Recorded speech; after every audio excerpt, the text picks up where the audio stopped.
사사시대, 즉 하나님께서 아직 왕정을 이루어 가시기 이전에 이스라엘 지도 삼으셨던 그런 시대. 근데 이 사사시대의 특징은 그 시대의 왕이 없으므로 각 사람들이 자신의 소견에 오른 대로 행하였다라 라고 결론을 맺는다고 그랬죠.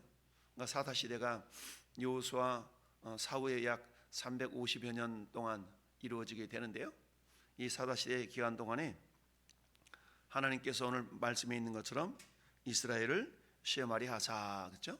오늘 말씀에 좀 고백합시다. 이스라엘을 시험하시는 목적. 네, 오늘 1절 말씀에 여호와께서 가나안의 모든 전쟁들을 알지 못한 이스라엘을 시험하려 하시며. 참, 우리 초등학교 시절에 불렀던 노래, 잊으랴 어찌 그래 이 나를.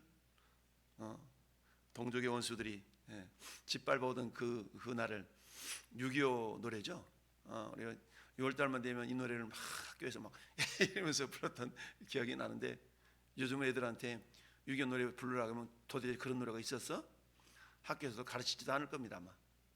그리고 6.25가 우리가 먼저 쳐들어 올라갔느니 이런 또 왜곡되어진 역사를 가르치는 그런 좌파적인 사고를 가지고 있는 그런 또 교사들이 있죠. 그러니까 전교조 교육에 의해서 왜곡되어진 역사관이 자꾸만 주입되다 보니까 오늘날 우리의 적이 누구인지, 왜 6.25가 일어났는지 계속적으로 잘못된 역사인식을 교육하는 이런 현실이 있다 보니 뭐 6.25가 뭔 날인지 이런 것들이 이해가 안 되죠.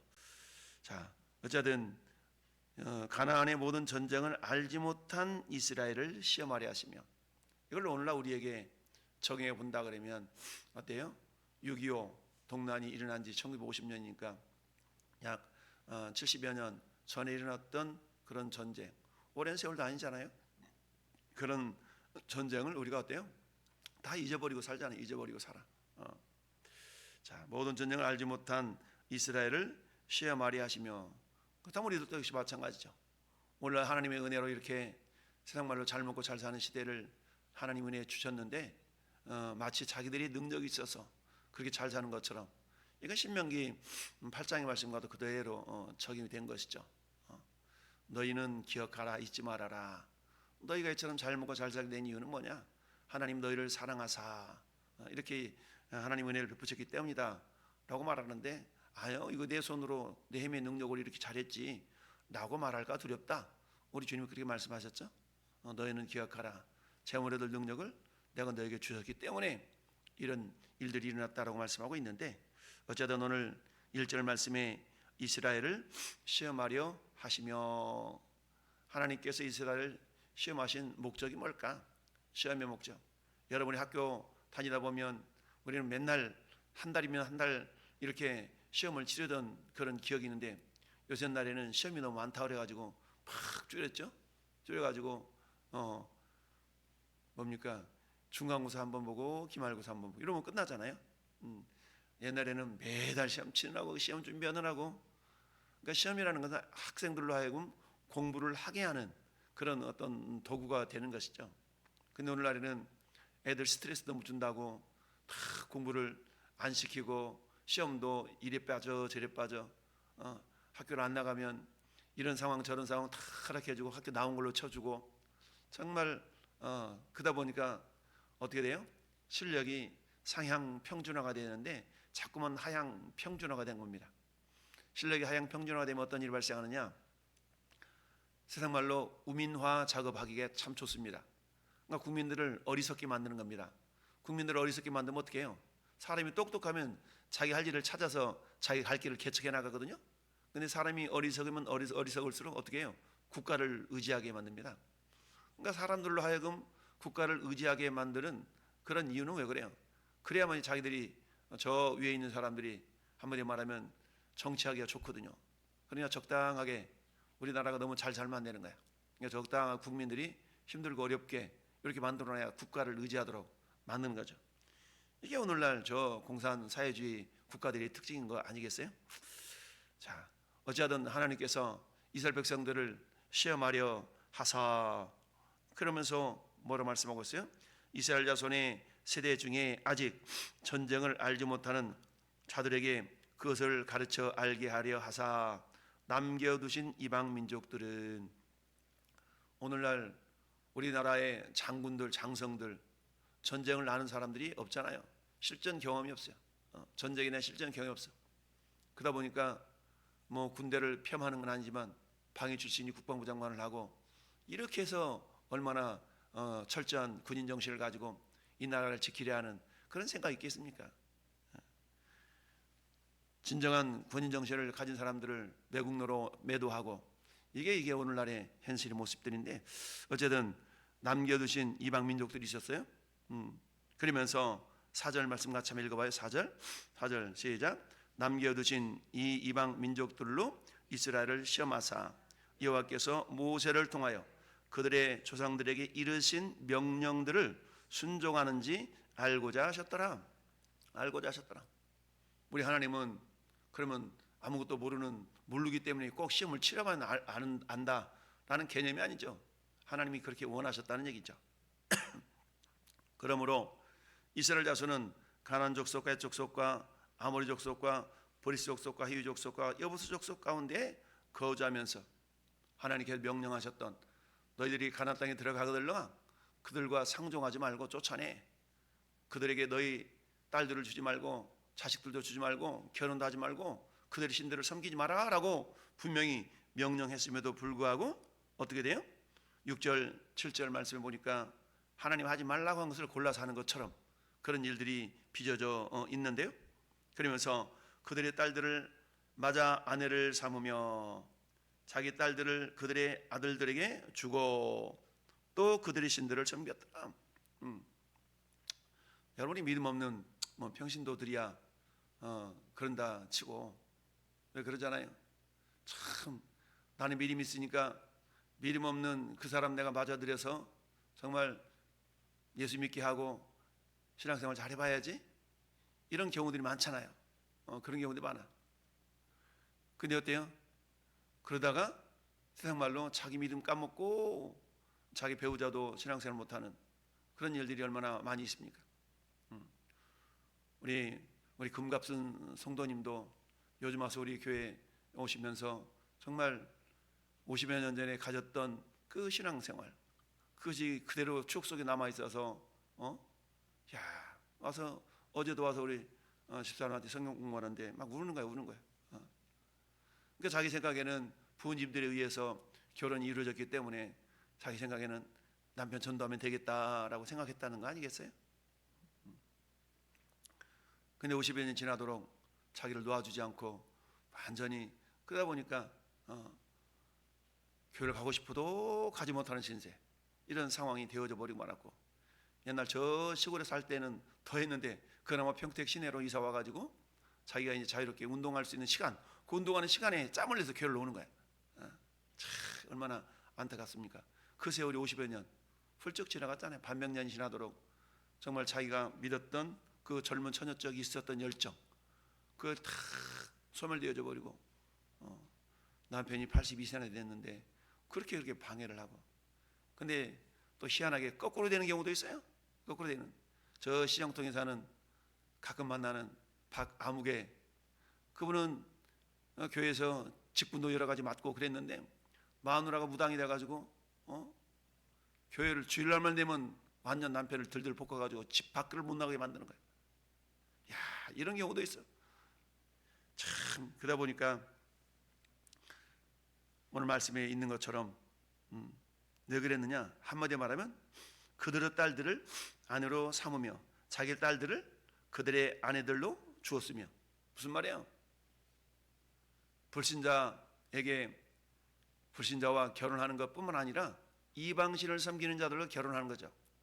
여러분, 사사시대를 거쳐서 이제 왕정이 이루어지고 분단 국가 남이스라엘, 남유다, 북이스라엘과 갈라져서 우리가 잘 아는 저 아방 시대 때 시돈 나라의 공주였던 이세벨이 아방에게 시집을 오면서 온 나라가 우상을 섬기는 나라가 되었고, 그 결과 또 어때요?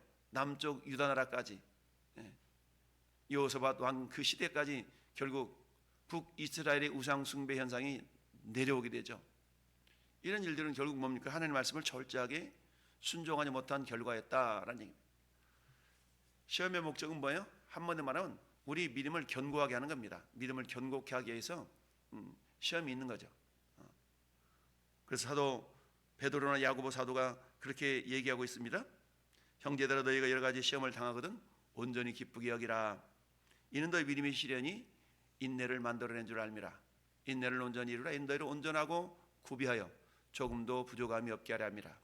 즉 시험의 첫 번째 목적은 무엇보다 우리 믿음을 세우기 위한 목적인 거죠. 그런데 또 우리가 하나님의 그런 뜻을 잘 이해한다면 믿음이 세워지는 통로로 쓰임받지만 자칫 잘못하면 어때요? 그 시험 때문에 오히려 하나님을 저버리는 경우가 없지 않아 있죠. 그러니까 지혜로운 사람들은 하나님이 나를 바로 가라고 이렇게 좀 나에게 역경을 시련을 주는구나 라고 하면서 주님께로 돌아오는 그게 하나님 은혜가 임한 자인데, 그렇게 하나님의 은혜가 임해도 그 하나님의 목적을 알지 못하면 어때요? 하나님 이럴 수 있어요, 저럴 수 있어요. 그래서 오히려 믿음을 등지는 그런 경우들도 있는 것을 보게 됩니다. 사도 베드로를 통해서 주님도 말씀하셨어요. 그러므로 너희가 여러 가지 시험으로 말미암아 잠깐 근심하게 되지 아니할 수 없었으나 오히려 크게 기뻐하는구나. 이는 너희 믿음의 확실함은 불로 연단하여도 없어질 금보다 더 귀하여. 믿음이 금보다 귀합니다. 할렐루야. 예수 그리스도께서 나타나실 때에 칭찬과 영광과 존귀를 얻게 할 것이니라 라고 말씀하고 있습니다. 이처럼 가나안 원주민들에게 고난과 시련을 겪게 하신 하나님은 첫 번째 목적이 뭡니까? 믿음을 연단하기 위한 그런 목적이다라는 사실입니다. 두 번째는 뭐냐? 오늘 말씀에 있는 것처럼 그들이 4절 하반절에 명령들을 뭐하는지 순종하는지 알고자 하셨더라. 순종을 시험하고자 하는, 순종을 알고자 하는 그런 의도로 주님이 시험하셨다라는 얘기죠. 즉 순종을 가르치시기 위함이다라는 얘기죠. 그렇습니다. 순종이라는 것은 사랑하는 증거입니다. 예수님이 요한복음에서 14장에서 그렇게 말씀하시죠. 나를 사랑하는 자는 나의 계명을 지키는 자다. 나를 사랑하면 내 계명을 지켜라 라고 말씀하고 있죠. 즉 하나님께서 말씀을 주시고 그 말씀을 순종하게 하면 너희가 나를 사랑하느냐 라는 걸 보시기 위함이었죠. 부활하신 이후 예수님이 베드로에게 다른 걸 안 물어보잖아요. 너 다른 사람들보다 나를 더 사랑하느냐? 이 말은 앞으로 네가 나를 사랑한다면 순종의 삶을 살아라 라는 거 아니겠습니까? 그래서 내 어린 양을 먹이고 내 양을 치고 내 양을 먹이라 라고 주님이 말씀을 하셨던 것이죠. 이처럼 두 번째 시험의 목적은 한마디로 말하면 순종하는지 그 여부를 알고자 하였더라. 즉 시험을 통해 하나님은 우리에게 순종의 훈련, 순종의 훈련을 시키신다라는 것을 우리가 알 수가 있습니다. 여러분 신명기 8장 2절 말씀에 내 하나님 여호와께서 이 40여 년 동안에 내게 광야를 걷게 하신 것을 기억하라. 이는 너를 낮추시며 너를 시험하사 마음이 어떠한지 그 명령을 지키는지 지키지 않는지 알려 하려 하심이다 라고 말씀하죠. 광야 40년을 통하여 하나님께서 출애굽 1세대를 다 죽이시면서까지 하나님이 보기를 원하셨던 것은 순종의 여부였다라는 사실이죠. 그렇습니다. 예수님도 아들이시면서 받으신 고난으로 순종을 배웠다라고 히브리서 기자는 말씀을 하고 있습니다. 오늘도 우리 하나님 저와 여러분들에게 때로는 이런 테스트 저런 테스트를 통해서 뭐 하기를 원하세요? 우리 믿음을 다지시며 하나님의 말씀을 순종하기를 원하신다 라는 얘기입니다. 세 번째 오늘 시험의 목적은 뭐냐? 한마디로 말하면 따라합시다. 예수님을 바라보게 하기 위함이다. 예수님을 바라보도록 하기 위함이다 라는 얘기죠. 그래서 히브리서 12장 2절 말씀 믿음의 주요 온전하게 하신 이인 예수님을 바라보라. 우리 하나님은 어때요? 에베소서 4장에 우리로 하여금 예수 그리스도의 장성한 분량에 충만한 데까지 우리가 이끌어 나가기를, 우리를 이끌어 나가기를 원하시지 않습니까? 그러니까 우리 믿음은 그저 정체되어 있는 것이 아니라 우리 육신이 장성해 가듯이 우리 믿음도 자라가야 됩니다. 근데 우리 믿음이 자라가기 위해서는 가만히 있는다고 자라는 게 아니잖아요. 연단과 훈련 이런 과정들을 통하여서 우리 믿음이 자라게 되는데, 그 믿음이 근본이 되시는 우리 예수님을 이렇게 바라보면서 우리 주님은 어떻게 이런 시험을 이기셨나 라는 것을 우리가 배워 나가는 것이죠. 따라서 모든 시험의 궁극적인 목적은 우리가 예수 그리스도의 장성한 분량이 충만할 때까지 우리 믿음이, 우리 인격이 자라가는 것인데요. 따라서 비록 구약시대에 이런 시험을 주셨지만 그 시험들을 통해서 결국 예수 그리스도 메시아를 바라보게 하시는 하나님의 구속사적인 그런 섭리가 있으셨던 것이죠. 오늘날도 마찬가지입니다. 우리는 어때요? 이미 완성되어진 그 구원의 역사를 경험하는 세대가 되었으니까 얼마나 감사합니까? 이를 내 우리 안에 성령님을 보내주시고 구약시대에 이 사람들보다 훨씬 더 나은 신앙생활을 할 수 있는 그런 터전을 이미 주님이 만들어 놓으신 것이죠. 따라서 어때요? 오늘 하나님 때로는 우리를 시험하시기도 하십니다. 여러 가지 환경적인 문제로, 건강적인 문제로, 재정적인 문제로, 인간관계 속에서 있는 그런 다양한 문제들 하나님 우리에게 허락하신, 그 허락하시는 이유가 뭐냐? 첫째는 우리의 믿음을 견고케 하게 하며, 둘째는 우리로 하여금 말씀 앞에 순종하는 자. 뒤집어놓고 말하면 그 순종은 다른 말로 말하면 하나님을 사랑하는 여부, 즉 우리가 십계명의 핵심이 사랑이잖아요. 하나님을 향한 사랑, 이웃을 향한 사랑. 따라서 시험의 궁극적인 목적 중 한 가지가 결국 주님을 사랑하는가, 이 여부를 알고자 하십니다. 근데 그 사랑이 뭘로 나타나요? 순종으로 나타난다는 얘기죠. 우리가 하나님을 사랑한다면 하나님 말씀을 순종하는 것이죠. 부부지간에 또는 연인지간에 그 상대방을 사랑한다는 얘기는요, 그 상대방의 말을 들어주려고 하는 그런 마음들이 있는 것이죠. 결국 이 모든 궁극적인 목적이 결국 우린 예수님을 닮아가기 위함인데, 그러기 위해서는 주님이 어떻게 행하셨는가를 늘 우리가 지켜봐야 된다라는 사실입니다. 결국 우리 믿음을 연단하시고 순종을 가르치시고 우리의 시선이 예수님께 고정되기를 원하시는 그 하나님의 마음을 기억하면서 오늘 사사시대에 정말 불순종을 말미암는 이방 민족들을 동원해서 고난을 주고 주님께 부르짖게 하고 사사를 보내어서 회복시키시고, 이런 패턴들이 계속적으로 반복되고 있는 게 사사시대의 모습인데, 오늘 처음으로 등장했던 사사 온니엘의 이야기도 나오죠. 이 사사를 세워서 하나님께서 정말 구산 리스다임 왕을 물리쳐기고 평안을 주셨는데, 그 평안함이 어떨 때 40년 동안 사사가 살아있는 날 동안에는 평안했다라는 의미죠. 이것은 뭡니까? 하나님이 행하셨던 그 일을 기억하면서 이제 뭐예요? 순종의 시대가 있었다는 얘기죠. 근데 그것이 계속돼야 되는데 계속되지 않고 사사들이 살아있는 날 동안에만 순종했다. 이건 뭐예요? 믿음의 계보가 제대로 흘러가지 않은 것을 우리에게 가르쳐주고 있습니다. 어쨌든 전에 여러분들이 믿음이 잘 채워져서 우리 자녀 세대들에게 그 믿음의 본을 보여서 내가 떠난다 할지라도 우리 자녀들이 또 다른 세대를 믿음으로 이어가는 그런 놀라운 축복의 통로들로 우리가 살아갈 수 있기를 예수님의 이름으로 축원합니다. 아멘.